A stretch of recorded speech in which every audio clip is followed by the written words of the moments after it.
미국의 유명한 전도자 윌리엄 페이는 그의 삶을 바꾼 꿈 이야기를 이렇게 말했습니다.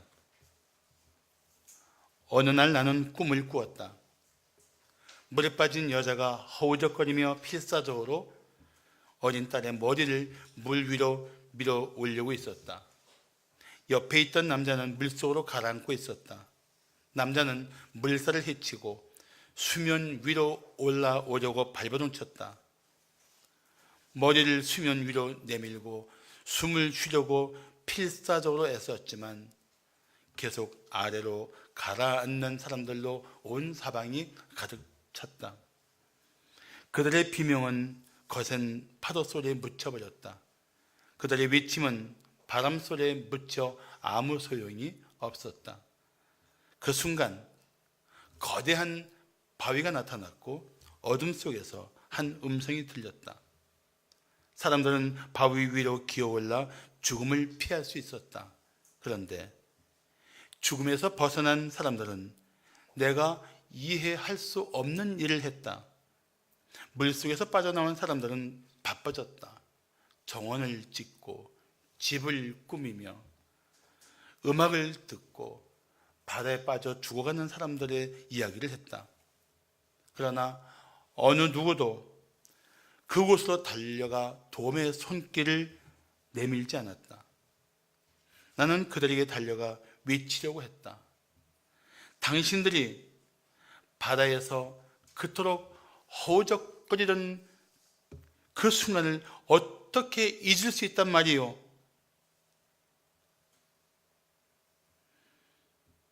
주님께 나는 바위가 죽음에서 우리를 건져주시는 십자가의 예수 그리스도라는 것을 깨달았다.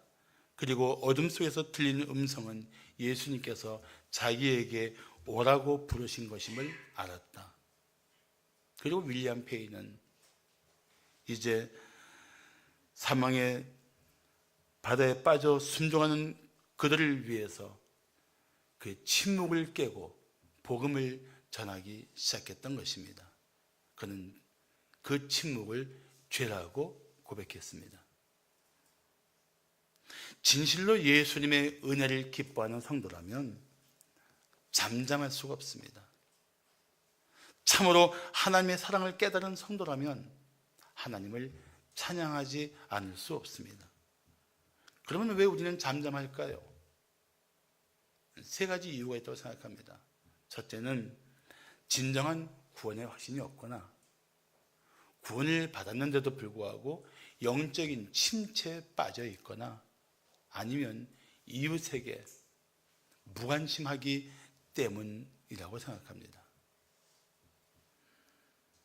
그런데 하나님은 우리에게 강권하여 내 집을 채우라고 말씀하십니다.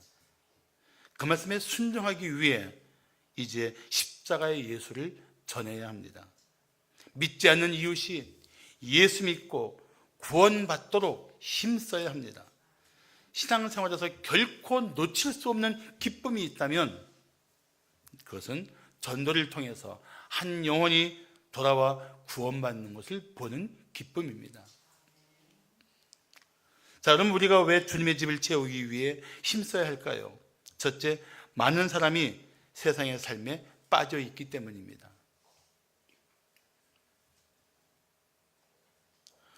오늘 본문에서 이 초대받았지만 잔치에 들어가지 못하는 사람들은 실상 유대인들을 의미합니다. 그들은 하나님을 경배한다고 생각했습니다. 그들은 마땅히 하나님 나라에 들어갈 자격이 있다고 생각했습니다. 지나칠 만큼 자기네만 들어갈 수 있다고 생각했습니다. 그런데 하나님을 경배한다고 생각하는 그들이 정작 하나님이 그들을 위해서 보내주신 메시아 예수 그리스도를 거절했습니다. 이것이 얼마나 치명적인 것인지 그들은 전혀 몰랐습니다. 그런데 오늘날도 교회 다니고 있지만 예수 그리스도를 진정한 구주와 주님으로 영접하지 않은 사람들도 있습니다. 그들은 정작 이 놀라운 잔치에 참여할 수 없다는 사실을 알지 못합니다. 본문에서 잔치는 하나님 나라를 의미합니다. 하나님 나라의 넘치는 기쁨과 풍성한 은혜를 잔치로 표현한 것입니다. 근데 정말 하나님 나라에 들어갈 자격이 있는가? 들어갈 수 있는가? 이 부분에 대해서 사람들은 성경이 너무나 명백하고 말씀하고 있는데도 깨닫지 못한 채 살고 있습니다. 사실 유대인들에게는 잔치를 펼칠 때 3단계가 있었습니다. 먼저 주인이 잔치를 기획합니다. 그리고 사람들을 청합니다. 그러면 초청받은 사람들이 가겠다고 응답합니다. 그러면 몇 명이 올 것인지 인원을 확인한 다음에 잔치를 잘 준비해 놓고 그 다음에 종들을 불러서 잔치에 오십시오라고 초대를 합니다. 그러니까 이 잔치에 오겠다고 하는 사람들은 초청에 이미 응답한 사람들입니다. 거절한 것은 만찬에 참석하겠다고 했던 사람들이 거절한 것입니다. 식사는 그들을 위해 준비한 것입니다. 그런데 그들은 거절했습니다. 한번 생각해 보십시오. 얼마나 이것이 속이 뻔히 보이는 변명인지를 한번 생각해 보십시오. 땅을 샀는데 땅을 다 사전에 알아보고 사지 않았겠습니까? 그 땅을 다시 보러 간다고 잔치를 거절할 명분은 안 됩니다. 소를 5결이 샀습니다. 결이라는 뜻은 2마리 소가 끄는 쟁기를 말합니다. 그러니까 5결이 샀다면 10마리 소를 산 거예요. 소를 사는 사람들이 대충 샀겠습니까? 소를 다 살펴서 건강하고 일 잘하는 소를 샀을 거 아닙니까? 소를 보러 간다는 것도 사실은 이거는 핑계에 불과합니다. 잔치를 거절한 것입니다. 그나마 그 사람들은 양해해달라고 하는 말이라도 했지만 장가를 가는 사람은 아주 단호하게 가지 못하겠다고 잘라 말합니다. 주인에 대한 무례한 거절입니다. 그런데 여러분, 이것은 단순히 잔치를 거절한 것이 아닙니다. 잔치에 참여하는 복을 거절한 것입니다. 주인의 기쁨에 참여하는 그 놀라운 것을 거절한 것입니다. 다시 말하면 하나님 나라를 거부한 것입니다. 무엇 때문에요? 땅 사고, 소 사고, 결혼하고 이 세상의 일에 빠져서 하나님 나라에 대한 관심을 잃어버린 것입니다. 사람은 세상에 너무 마음을 뺏긴 채 살고 있습니다. 자신의 욕망을 채우려고 몸부림칩니다. 세상에서 이 헛개비 같은 것들을 소유하기 위해서 지나칠 정도로 삶을 낭비하고 있습니다. 그래서 하나님의 초청을 하찮게 여깁니다. 거절합니다. 이 거절이 영원한 생명과 영광스러운 천국을 거절하는 것인지 조차도 알지 못합니다. 결국 영원하지 않은 것들을 붙들고 영원한 것을 뿌리친 것입니다.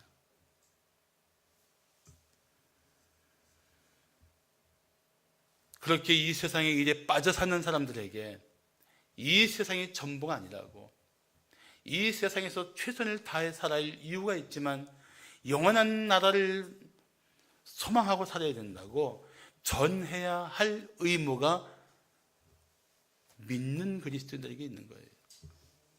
우리가 그 역할을 해야 합니다. 사람들은 천국을 믿지도 않지만 관심도 없어요. 물론 현실이 너무나 벅차고 힘들어서 현실을 살아야 한다는 이 일이 너무나 힘겨워서 여유가 없다고 생각할지 몰라도 오히려 그럴수록 예수를 만나야 되고 하나님 나라의 소망을 가져야 현실을 이겨낼 수 있어요. 그래서 예수를 전해야 합니다. 선교사 데이빗 브레이너드라는 분이 있습니다. 북아메리카의 인디안들을 선교하기 위해서 정말 자기 한 생애를 불꽃처럼 살다가 돌아가신 분입니다.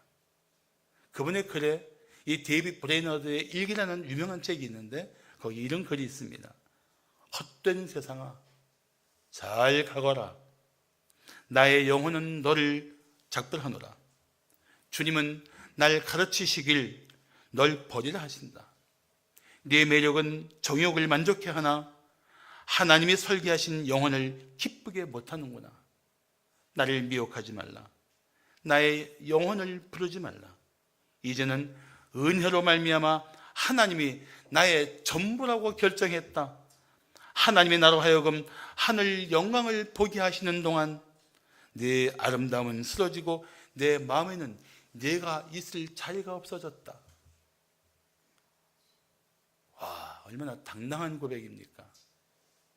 이 세상의 마음 뺏기지 않고 하나님 나라의 마음을 고정시킨 얼마나 당당한 고백입니까? 여러분 속에 이런 고백이 있다면, 이런 남모를 보화를 지닌 기쁨이 있다면, 남모를 천국의 소망에 대한 확실한 기쁨이 있다면, 이 세상의 삶에 빠진 채 살고 있는 이웃들에게 예수를 전해야 합니다. 힘써 전해야 합니다. 그 소망, 그 기쁨, 그 영광을 지니지 못한 채 살고 있는 이웃들을 불쌍히 여기고 예수를 전해야 합니다. 자, 우리가 왜 주님의 집을 채우기 위해 힘써야 할까요? 둘째, 어떤 사람도 구원의 은혜를 누릴 수 있기 때문입니다. 미국의 어느 교회 한 주일학교 교사가 골목길에서 놀고 있는 4명의 어린아이를 만났습니다. 예수를 전했습니다. 우리 교회 와볼래? 초대했습니다. 그 전도에 감명을 받은 4명의 어린이는 그 다음 주일부터 교회 나가면서 그 교사에게 지도를 받았습니다. 아이들 마음속에 복음이 심어지고 그 믿음의 씨가 아름답게 점점 자라기 시작했습니다. 이 교사가 그 후로부터 30년 지난 후에 생일을 맞아서 축하 전보 4통을 받게 되었습니다.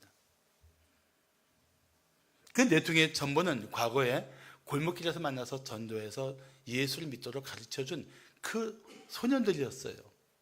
이제는 소년들이 아니라 사회에 아주 중요한 역할을 하는 사람들이 되었는데,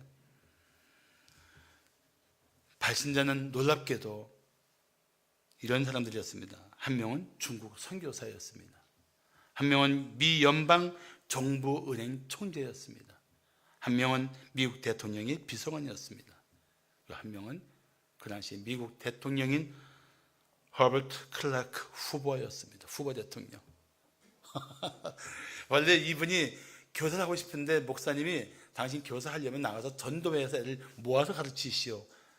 그 4명 와서 가르쳤는데 복음을 심었는데 그 아이들이 그런 인물들이 된 거예요.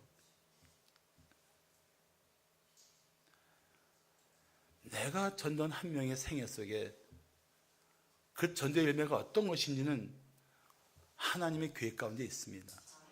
우리는 전하면 돼요. 전하면 됩니다.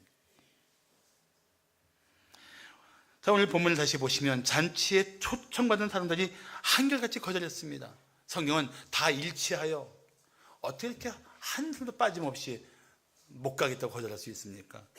그러자 주인은 분노했습니다. 그리고 종에게 맞았습니다. 21절을 보시면 빨리 시내의 거리와 골목으로 나가서 가난한 자들과 몸 불편한 자들과 맹인들과 전염자들을 데려오라. 이들은 처음부터 초청받은 분들은 아니었습니다. 어쩌면 초청받을 자격이 없는 사람들이었을 것입니다. 그런데 놀랍게도 자격 없는 사람들이, 연약하고 부족한 인생들이 이 천국 잔치의 초대를 받습니다. 정말 자격을 보고 초청한 것이 아니라 전혀 조건 없는 초청입니다. 이 조건 없는 초청을 우리는 이렇게 말할 수 있습니다. 은혜로운 초청. 우리가 그 은혜를 입은 사람들인 것을 아십니까? 우리 그 은혜를 입은 사람들이에요. 우리가 그 은혜를 얻기 위해서 해야 할 일은 하나밖에 없습니다. 예수 그리스도를 마음의 구주와 주님으로 영접하는 것. 다시 말하면 예수 그리스도를 내 마음의 구주와 주님으로 믿는 것입니다. 구주라는 것은 나를 죄와 사망에서 건져주실 분이란 뜻이고, 주님이라는 것은 예수를 믿은 이후에 이제는 예수님이 내 인생의 주인 되신다는 고백입니다. 이 고백이 있어야 돼요. 이 고백을 할 수 있는 것조차 은혜입니다. 그래서 에베소서 2장 8절을 말씀하기를 너희는 그 은혜에 의하여 믿음으로 말미암아 구원을 얻었나니 구원을 받았으니 이것이 너희에게서 난 것이 아니요 하나님의 선물이라. 선물이에요. 구원은 예수를 믿는 자들에게 아낌없이 베풀어 주시는 하나님의 선물입니다. 도저히 받을 자격이 없는 사람들이 이 은혜로 구원을 받았습니다. 전도하다가 종종 듣는 질문입니다. 술과 담배를 하는데 교회 갈 수 있나요? 그러면요, 하나님이 기뻐하십니다. 오시면 하나님이 당신을 도우실 것입니다. 실제로 우리 교회에도 술, 담배를 하면서도 주님 앞에 나왔다가 주님이 한순간에 그 술, 담배가 싫어지고 그 냄새가 역겨워져서 끊고 나서 금단 증상 없이 회복된 분들이 많습니다. 제일 심했던 분은 하루에 담배를 5갑 피는 분이 있었어요. 계속 입에 물고 있는 거예요. 그런데 담배를 끊었는데 금단 증상이 전혀 없었어요. 어떤 분은 이렇게 말합니다. 저는 엄청난 죄에 빠져 살았던 사람인데 저 같은 사람도 예수를 믿을 수 있나요? 저는 뭐라고 대답할까요? 물론입니다. 예수님은 바로 당신을 그 죄에서 구원하기 위해서 오셨습니다. 자격 없는 사람들, 그러나 누구도 이 구원의 은혜를 받을 수 있기 때문에 우리는 예수를 전해야 합니다. 사랑하는 성도 여러분, 우리가 예수를 전하는 것은 죄에 빠져 살던 이웃이 영원한 멸망을 받지 않고 하나님 나라에 들어가게 하려는 초청입니다. 우리가 무심하게 버려둔 이웃이 죽은 후에 영원한 지옥에 떨어진다는 사실을 알면서 어떻게 우리가 잠잠할 수 있습니까? 어떻게 그들에게 무심할 수 있어요?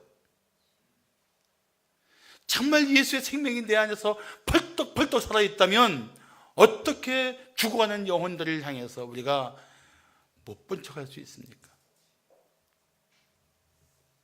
하나님은 한 영혼이 죄와 사망에서 돌이키는 것을 말할 수 없이 기뻐하십니다.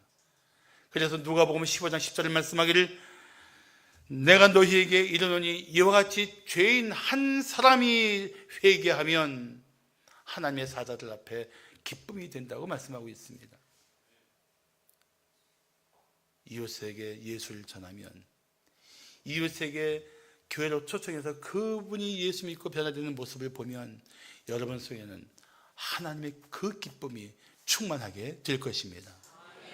마지막으로 우리가 왜 주님의 집을 채우기 위해 힘써야 할까요? 셋째, 어떤 상황에서도 하나님의 명령을 따라야 하기 때문입니다. 저는 하나님의 명령입니다.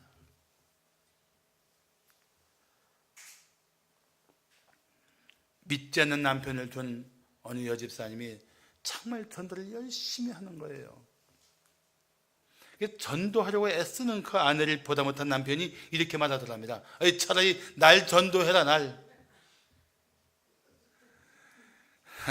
전도하면 가정에도 놀라운 은혜가 있고 이웃에게도 놀라운 은혜가 있습니다. 전도하는 삶에 그런 게 있어요. 물론 전도하려면 가정도 잘 돌보고 남편과 가족들에게도 좋은 영향력을 끼치면서 전도할 때 더 힘이 있습니다. 친하게 지내는 이웃들에게 교회 가자고 하면 갑자기 표정이 바뀌고 마치 못 들을 말을 들은 것처럼 사람이 돌변하는 경우들도 있지만 사실은 친한 사람들에게 전도하는 것이 가장 효과적입니다.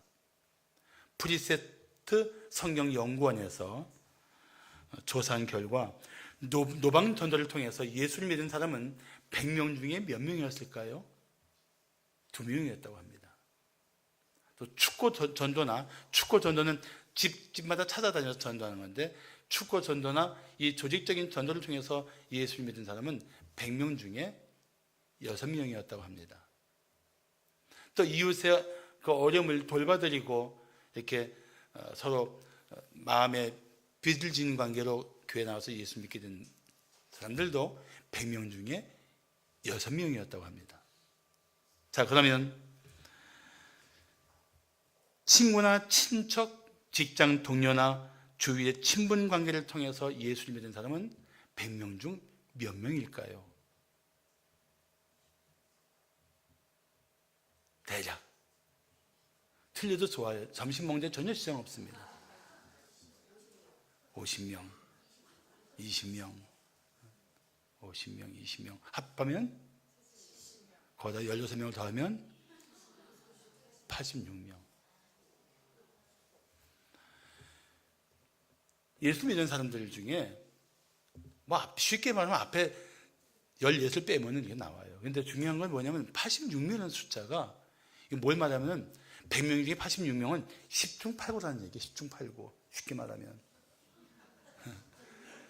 100명 중에 86명이 10중 8구예요. 이 친분 관계를 통해서 전도하는 게 그만큼 힘이 있습니다. 그래서 우리 교회는 이 목장교회가 사실은 전도 지향적 공동체입니다. 목장교회에서 VIP를 정하고 목장교회 모임에 초대하고 거기서 관계를 맺은 후에 교회를 인도하면 바로 10중 8구는 우리 가족이 될 수 있다는 겁니다. 안 믿어지셔서 아멘이 안 나오죠. 그래서 앞으로는 우리가 축구 전도나 노방 전도를 하지 말자는 게 아니라 모든 것을 힘쓰되 친분 관계를 통한 이 관계 전도에 우리는 더 힘써야 한다는 것입니다. 관계 전도를 어느 공동체를 통해서 하는 것이 최선이냐? 목장교회를 통해서 관계 전도를 힘써야 돼요. 자, 오늘 보면 22절을 보십시오. 종이 이르되 주인이여 명하신 대로 하였으되 아직도 자리가 있나이다. 주인이 명한 대로 가난한 자들, 병든 자들, 몸 불편한 자들, 맹인, 또 다리 젖는 자들 그렇게 막 열심히 불러서 그 은혜로운 초청으로 그 자리를 채우려고 애를 썼는데도 아직 빈자리가 있어요. 예수님 다시 오실 때까지 빈자리는 있습니다. 예수님 다시 오시면 모든 것은 이제 돌이킬 수 없는 마지막이 됩니다. 그 빈자리를 채워야 돼요. 여러분 앞에 빈자리 있습니까? 여러분 좌우에 빈자리 있습니까? 그 자리를 채워야 돼요. 그걸 채워야 돼요. 여러분 우리 교회가 영혼을 구원하는 데 열심인 교회, 믿는 자를 더하는 교회가 되어야 할 줄로 믿습니다. 지금이 그 자리를 채울 때입니다. 우리 교회가 이 땅에 존재해야 할 이유가 무엇입니까? 사망의 권세에 사로잡힌 영혼들을 구원해야 합니다. 우리만 구원받고 우리만 기뻐하면 그것은 아주 무책임한 짓입니다. 자, 이 종의 말을 들었습니다. 아직도 빈자리가 있습니다.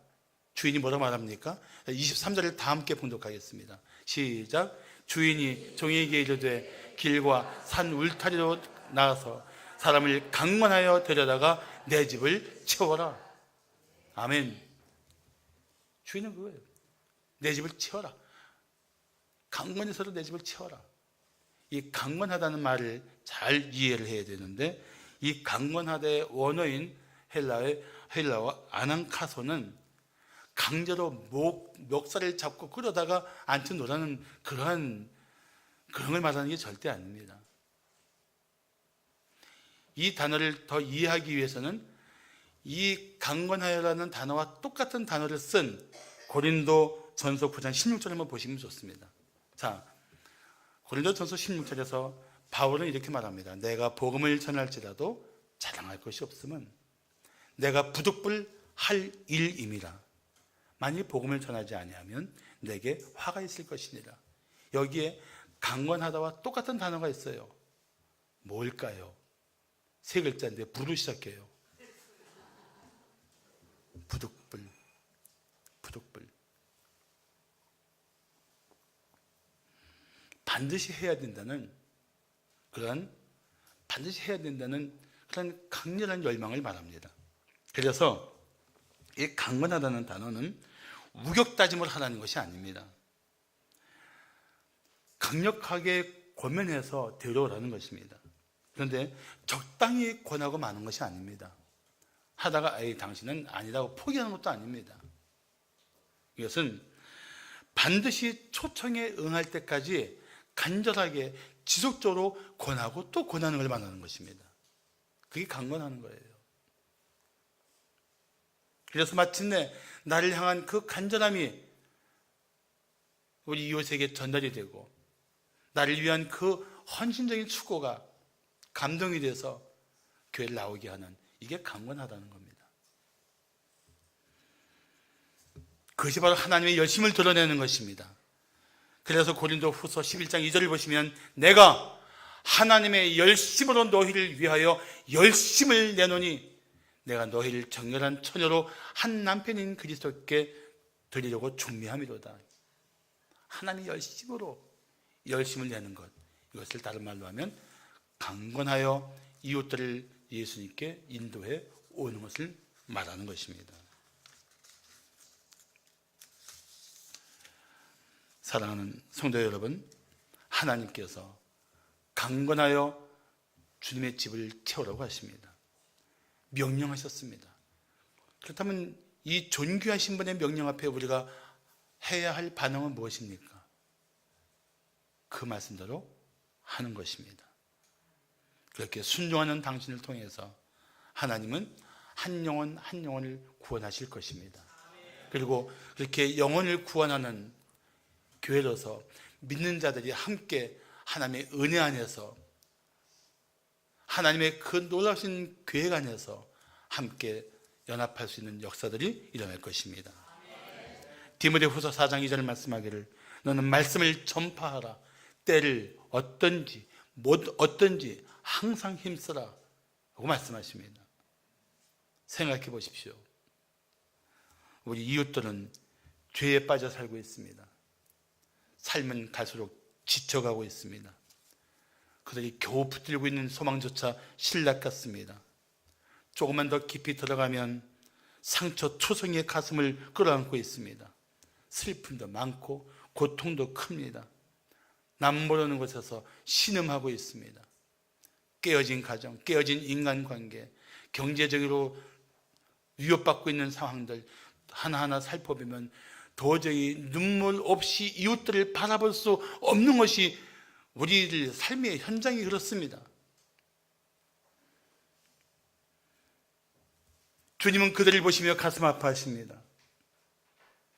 우리가 그 주님의 심령을 갖는다면 예수 없이 살아가는 이웃들에게 다가가야 합니다.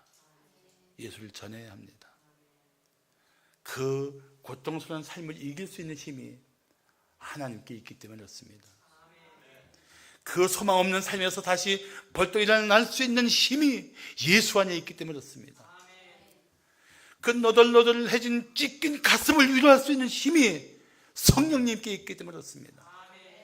그래서 이웃들을 그 죄악 가운데 버려둘 수 없는 절박한 심정을 가지고 우리는 예수를 전해야 돼요.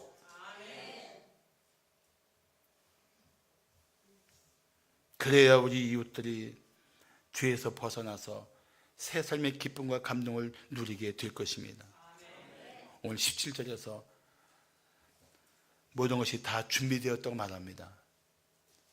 이것은 예수 그리스도 한 분으로 말미암아 천국에 들어갈 수 있는 모든 것이 다 이루어졌다는 것을 의미합니다. 예수님 십자가에서 말씀하셨잖아요. 다 이루었다. 이제는 믿기만 하면 됩니다. 누구든지 예수를 믿으면, 누구든지 회개하고 예수를 믿으면 구원받고 천국을 들어갈 수 있습니다. 이 놀라운 사실을 우리는 힘써 전해야 합니다. 1858년 중국의 닝보라는 곳에 브릿지 스트리트 교회에서 허드슨 테일러 선교사가 설교를 했습니다. 그래서 설교를 들었던 회중 중에 니융화라는 중국인 형제가 있었습니다.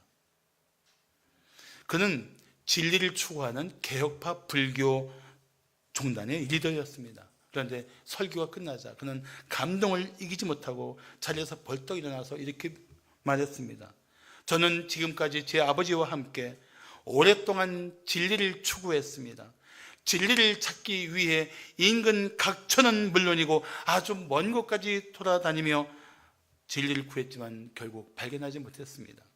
저는 유교나 불교나 도교 등 어느 종교에서도 찾던 진리, 찾던 평안을 얻지 못했습니다. 그런데 오늘 밤에 저는 말씀 속에서 저는 마침내 평안을 얻었습니다. 저는 이제부터 예수를 믿겠습니다. 충격이었어요. 그런데 그 후에 니융하가 찾아와서 허드슨 테일러 선교사에게 물었습니다. 영국의 복음이 처음 전해진 것은 언제입니까? 테일러 선교사가 대답했습니다. 수백 년 전이지요. 그때 니융하가 이렇게 외쳤다고 합니다. 뭐라고요? 그런데 이제야 우리에게 복음을 전하러 오셨단 말입니까?